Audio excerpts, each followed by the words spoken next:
अस्सलाम वालेकुम my YouTube family, कैसे हैं आप सब। उम्मीद है सब ठीक ठाक होंगे, खैरियत से होंगे। तो जैसे कि आप सब जानते हैं, सर्दियां हैं, साग का मौसम है और साग किसको नहीं पसंद, हर किसी को साग पसंद है। सरसों का साग खासकर, जो कि गंदलों वाला होता है, साथ में कसूरी मेथी होती है और ये बहुत मज़े का बनता है। मेरी कुछ फ्रेंड्स मुझसे पिछले दिनों साग की रेसिपी पूछ रही थी, तो मैंने अपनी वालदा से रिक्वेस्ट की कि वो साग की एक स्पेशल सी रेसिपी बनाएं और हमसे भी शेयर करें, क्योंकि मैं उनके हाथों का साग बहुत शौक से खाती हूँ और मैंने उन्हीं से सीखा है। तो चलें देखते हैं हमारी आज की स्पेशल रेसिपी। इस रेसिपी के लिए हमने लिया है साग और कसूरी मेथी, जो कि तकरीबन 3 किलो बन जाते हैं मिला के।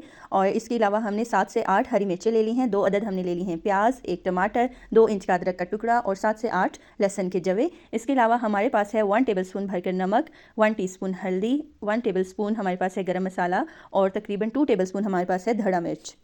साग को मेरी वालदा ने अच्छी तरह से धो लिया था, साग को और कसूरी मेथी को, और उसकी कटिंग कर ली थी छोटी छोटी छोटी छोटी कटिंग करने के बाद साग को उन्होंने डाला एक बड़े से खूबसूरत से पतीले में, और उसी के साथ जो अदरक लहसुन और प्याज टमाटर और जो मसाले थे वो भी डाल दिए सारे, और तकरीबन 1 लीटर पानी उस साग के अंदर शामिल कर लिया और मीडियम टू हाई आंच पे उसको उस पानी में और उसकी अपनी स्टीम में पकने के लिए रख दिया, तकरीबन आधे घंटे के लिए।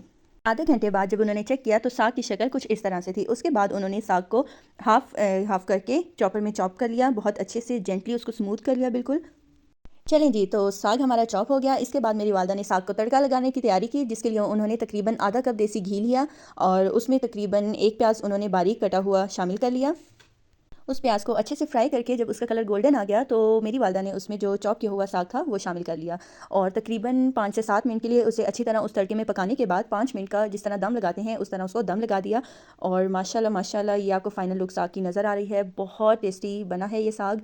मैं हमेशा अपने वालदा के हाथ का ये साग खाती हूँ, और अगर मैंने खुद भी तड़का लगाना हो या खुद भी साग मेरा बनाने को दिल करे तो मैं इसी तरीके से साग बनाती हूँ, और माशाल्लाह मेरे फ्रेंड्स को बहुत पसंद आता है। अच्छा, इधर एंड पे मेरी वालदा ने इसमें हरा धनिया शामिल कर लिया और गरम मसाला 1 टेबलस्पून भरकर शामिल कर लिया, तो उससे उसकी खुशबू भी बहुत अच्छी हो जाती है, कलर भी बहुत अच्छा हो जाता है, शाइन आ जाती है साग में एक।